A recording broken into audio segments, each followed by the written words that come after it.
నమస్కారం, మీరు చూస్తున్న టీడీ న్యూస్ కేఎన్ఆర్. గత 2 రోజుల క్రితం టీజీఎస్ ఆర్టీసీ ఐఎన్టీయూసీ రాష్ట్ర వైస్ చైర్మన్ జక్కుల మల్లేశం గౌడ్ గారు ఆర్టీసీ ఉద్యోగుల సమస్యల పరిష్కారానికి చేపట్టే నిరసన ధర్నాలో పాల్గొనేందుకు ఆర్టీసీ ఉద్యోగులు కరీంనగర్ బస్టాండ్కు తరలి రావాలని ఇచ్చిన పిలుపు మేరకు తేదీ 26 ఆగస్టు 2024 రోజున ఆర్టీసీ ఉద్యోగులు భారీ సంఖ్యలో తరలివచ్చారు. ఈ విషయాన్ని ముందుగానే పసిగట్టిన ఆర్టీసీ అధికారులు పోలీసులను మోహరింపజేసి ధర్నాను అడ్డుకున్నారు. ఈ సందర్భంగా ఐఎన్టీయూసీ రాష్ట్ర వైస్ చైర్మన్ జిల్లా ఇన్ఛార్జ్ జక్కుల మల్లేశం గౌడ్ మాట్లాడుతూ, మా పోరాటం ఉద్యోగులపై పని భారాన్ని మోపుతూ ఒత్తిడిని పెంచుతున్న అధికారులు యాజమాన్యంపైనేనని, ఐఎన్టీయూసీ యూనియన్ అన్నది దేశవ్యాప్తంగా ఉన్న యూనియన్ అని, మా ఈ యూనియన్ ప్రస్తుత కాంగ్రెస్ ప్రభుత్వ అనుకూల యూనియన్ అని అన్నారు. మేము ప్రభుత్వానికి వ్యతిరేకం కాదని, మా సమస్యలు అధికారులపై నిరసన ధర్నా రూపకంగా ప్రభుత్వం దృష్టిలోకి తీసుకువెళ్లాలన్న ఉద్దేశం కొద్దీ ఈ ధర్నాను చేపట్టడం జరిగిందని చెప్పి అన్నారు. ప్రభుత్వం సానుకూలంగా స్పందించి సమస్యల పరిష్కారానికి మాకు సహకరించాలని చెప్పి అన్నారు. గతంలో బీఆర్ఎస్ పార్టీ ఏర్పాటు చేసిన వెల్ఫేర్ కమిటీలను రద్దు చేయాలని కోరారు. ఈ వెల్ఫేర్ కమిటీలన్నవి అధికారులకు యాజమాన్య అనుకూల కమిటీలే తప్ప ఆర్టీసీ ఉద్యోగుల సమస్యల పట్ల స్పందించడం లేదని వాపోయారు. ఈ నిరసన ధర్నా విషయమై జక్కుల మల్లేశం గౌడ్ గారు మాట్లాడుతున్నారు. వారి మాటలను విందాం. చూసే ముందు దయచేసి సబ్స్క్రైబ్ చేయండి, షేర్ చేయండి, లైక్ చేయండి. TD news KNR.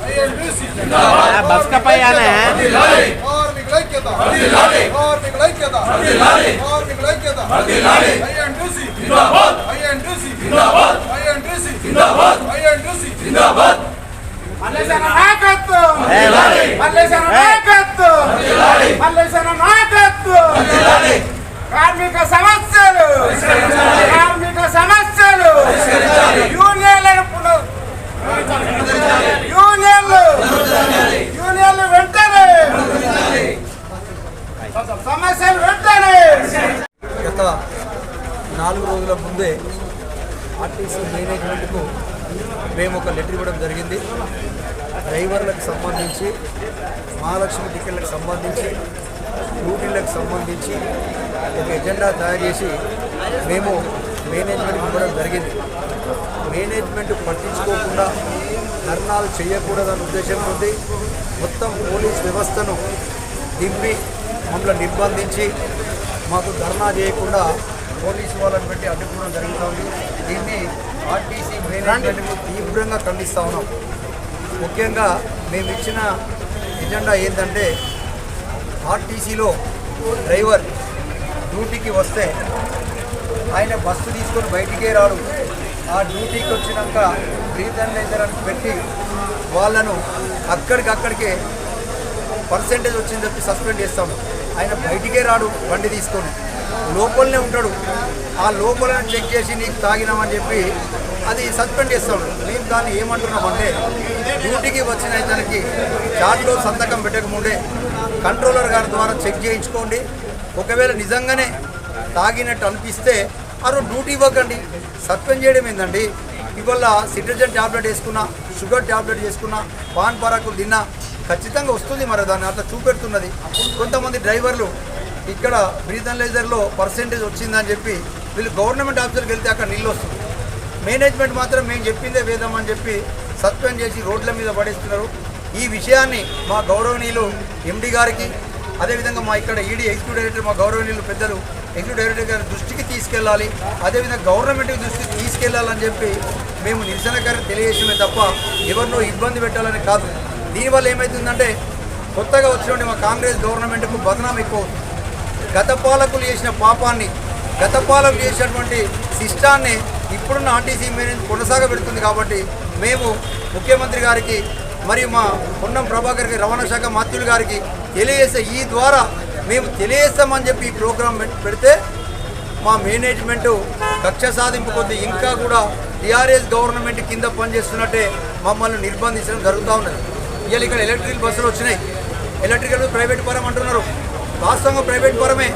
ఆ ఎలక్ట్రికల్ బస్ పాపము కాంగ్రెస్ గవర్నమెంట్ది కాదు, అప్పుడు టీఆర్ఎస్ గవర్నమెంట్ చేసిన దాన్ని ఇప్పుడు వీళ్ళ మీద రుద్దడం, ఇట్లాంటి రకరకాలు కూడా హరాస్మెంట్ చేసి మనం ఈ చెడు పేరు కాంగ్రెస్ తీసుకొస్తున్నానే బాధ కొద్దీ మా కాంగ్రెస్ గవర్నమెంట్కు, మా ప్రభాకర్ గారికి, గవర్నర్ రేవంత్ రెడ్డి గారికి చెడు పేరు రావద్దు అని కార్మికులు అశాంతి చేసి ఇది ఇంకా కూడా వీళ్ళు వచ్చినా కూడా ఇబ్బంది అవుతుందనే పదాన్ని కార్మిక వర్గం నుంచి బయట తీసుకోవాలి తెలియడానికే మేము ఈ ప్రోగ్రాం తీసుకుంటే వాళ్ళంతా కూడా ఇబ్బంది పెడతా ఉన్నారు. అదేవిధంగా మహాలక్ష్మి టికెట్లకు సంబంధించి ఇలా గవర్నమెంట్ తీసుకొచ్చే మహాలక్ష్మి స్కీమ్ మీద మేము ప్రయాణికులను సురక్షితంగా వందల మంది బస్సులలో ఎక్కితే కూడా మా వాళ్ళు 16 గంటల డ్యూటీ చేసుకుంటూ కూడా సురక్షితంగా మేము మహిళలను కానీ జెంట్లను తీసుకెళ్ళి వాళ్ళ గమ్యస్థలు దింపుతా ఉన్నాం. ఈ వందల మంది బస్సులు ఎక్కేటప్పుడు ఒకటి రెండు చిన్న పొరపాట్లు జరుగుతూ ఉన్నాయి. ఎందుకంటే ఈ ఇటు నుండి అటు పోయే వరకు జనం విపరీతం ఉండి మా కండక్టర్ దాటలేక ఈ టికెట్స్ చింపి అటు ఇబ్బంది అని పాస్ చేయమంటే అక్కడ కూడా ఇబ్బంది జరిగితే కూడా డైరెక్ట్గా మా కండక్టర్ల మీద సస్పెన్షన్ చేయడం జరుగుతూ ఉన్నది. మేము గవర్నమెంట్ పెట్టే స్కీములు సక్సెస్ చేస్తూ ఉంటే మేము గవర్నమెంట్లో ఉన్న వ్యక్తులు మేము డ్యూటీలో ఉంటే మాకు చిన్న చిన్న పొరపాట్లను కూడా క్షమించకుండా ఇక్కడ డిపో మేనేజర్లు ఇష్టారాజ్యంగా సస్పెండ్ చేస్తూ ఉన్నారు. ఈ విషయం తెలియడానికే నిరసన కార్యక్రమం ఏర్పాటు చేసాం తప్ప మేము ఎవరినో టార్గెట్ చేసుకునో చేయలే. కానీ మా సమస్యలు విన్నవించుకోమని ధర్నాలు చేసుకోవచ్చని కాంగ్రెస్ గవర్నమెంట్ వచ్చిన తర్వాత రేవంత్ రెడ్డి గారు ప్రకటన చేసిన తర్వాత కూడా నిరసన కార్యక్రమానికి అనుమతి అని ఆర్టీసీ మేనేజ్మెంట్ని చూస్తే చాలా బాధాకరంగా ఉన్నది. వాళ్ళు ఇంత ఇబ్బందికర పరిస్థితి. ఒక్క డ్రైవర్ 2 ట్రిప్పులు జేపీఎస్ పోయి రావాలంట. ఒక్క డ్రైవర్ జేపీఎస్ పోతేనే 11 గంటలు అవుతుంది. ఆయన 2 సార్లు జేపీఎస్ పోయి రావాలా. వచ్చినాక ఇక్కడ ఇంకేదన్నా ఉంటే కూడా మళ్ళీ ఒక డ్యూటీ పోయి రమ్మంటారు. మరి దీని వల్ల ఎక్స్ట్రా డ్యూటీ అట, దానికి కిలోమీటర్ 3 రూపాయలట. ఏందో మాకు అర్థమవుతలేదు. అరే నీకు ఇయ్యదలుచుకుంటే ఆయనకి ఎంత వస్తుంది రోజు జీతం, దాని మీద కట్టి 3 రూపాయలు ఏంది, లేకపోతే డ్యూఆఫీ స్పెషల్ ఆఫీ. అరే ఇష్టారాజ్యం. ఒక ఎంత చెప్తున్నామంటే బయట కూలీ చేసుకున్న వాళ్ళ కంటే ఇబ్బందమైన బతుకులు ఆర్టీసీ వాళ్ళే అవుతున్నాయి. అది ఆ గవర్నమెంట్లో జరిగింది టీఆర్ఎస్ అనుకుంటే మా గవర్నమెంట్ వచ్చినా కూడా మార్పు కనబడతలేదు. మేము ఏదైతే అన్ని దేశం మొత్తంలో తెలంగాణ మొత్తంలో కాంగ్రెస్ గవర్నమెంట్ మార్పు చూపెడతా ఉన్నది. ఇవాళ హైడ్రా అని ఎన్ని ఆక్రమించుకున్న నాయకులు ఎవరు పెద్ద పెద్దోళ్ళే కూల్చేస్తూ ఉన్నారు. చాలా సంతోషం. ఇలా మీరు రైతుల కోసం చేస్తున్న పాటు చాలా సంతోషపడుతున్నాం. కానీ ఆర్టీసీ కార్మికులు ఎందుకు గుర్తొస్తలేరు? మమ్మల్ని దయచేసి గుర్తుపెట్టుకోండి. మేము కూడా మీకు ఓట్లు వేసిన వాళ్ళమే, మేము కూడా మీ పార్టీ గెలుపు కోసం ఛాయశక్తిలో కృషి చేసిన వాళ్ళమే. ఒక ఆర్టీసీలో మార్పు తేవాలని చెప్పి మేము రేవంత్ రెడ్డి గారికి మరియు మా ట్రాన్స్పోర్ట్ మినిస్టర్ గారికి, ప్రభాకర్ అన్న గారికి, అట్లనే బట్టి విక్రమార్ గారికి కూడా రిక్వెస్ట్ చేస్తూ ఉన్నాం. మొన్న కూడా మాకు రావాల్సిన బాండ్ డబ్బులు మా డ్రైవర్ సోదరులకే ఇచ్చినారు, మిగతా వాళ్ళకి ఇవ్వాలని చెప్పి మేము మొన్న కూడా వెళ్ళి మేము మంత్రి గారిని అడగడం జరిగింది, ట్రాన్స్పోర్ట్ మినిస్టర్ గారిని.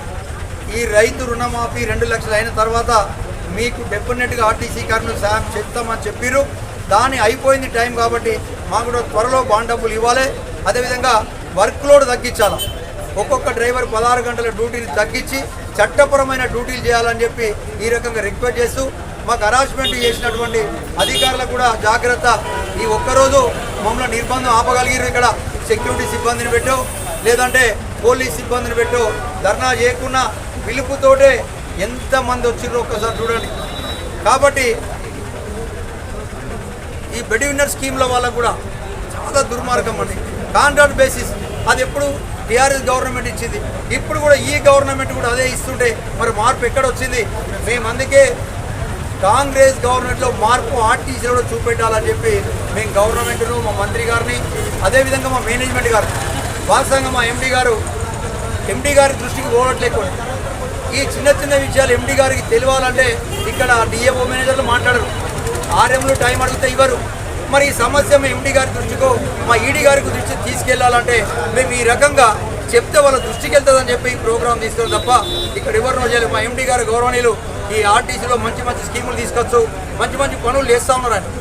అదేవిధంగా ఈ డ్రైవర్లకు సంబంధించి ఇష్యూ కూడా మా ఎండీ గారి దృష్టికి తీసుకెళ్తే ఆయన వెసులుబాటు ఇచ్చిన మహాలక్ష్మి స్కీమ్ మీద ఎండీ గారు వెసులుబాటు ఇచ్చిన ఇక్కడ డిపో మేనేజర్లు వెసులుబాటు ఇవ్వడం లేదు.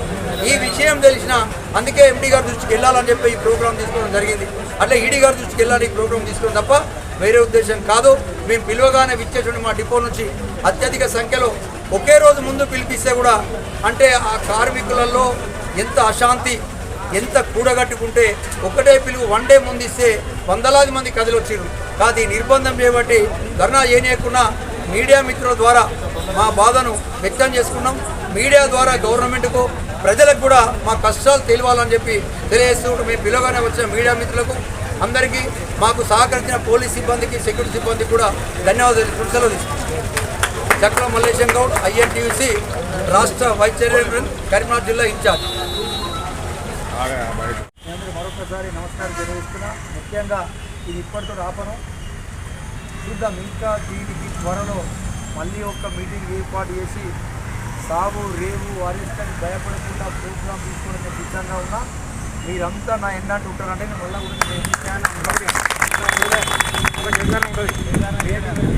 బస్సులు ఆపుతామా ఇంకేం చేద్దామా అనేది గట్టిగా ఉంటుంది.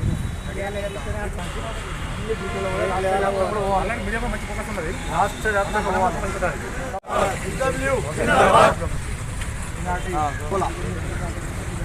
అధ్యక్ష కార్యదర్శి అలాగే మహిళా సోదరు వాళ్ళకి ప్రత్యేక ధన్యవాదాలు. ముఖ్యంగా 1 డిపో సెక్రటరీలు వేములవాడ, సిరిసిల్ల, గోదావరి కానీ అంటే ముందుగా వచ్చి మీరు చూస్తున్నది టీడీ న్యూస్ KNR. ఇది మనందరి ఛానల్. దయచేసి ఈ ఛానల్ను సబ్స్క్రైబ్ చేయండి, షేర్ చేయండి, లైక్ చేయండి. మరిన్ని వార్తలు, వార్తా కథనాలను మీకు అందించడానికి మాకు సహకరించండి. For more videos, for more updates please subscribe. అస్సలాము అలైకుం. అందరికీ నమస్కారం, ధన్యవాదాలు.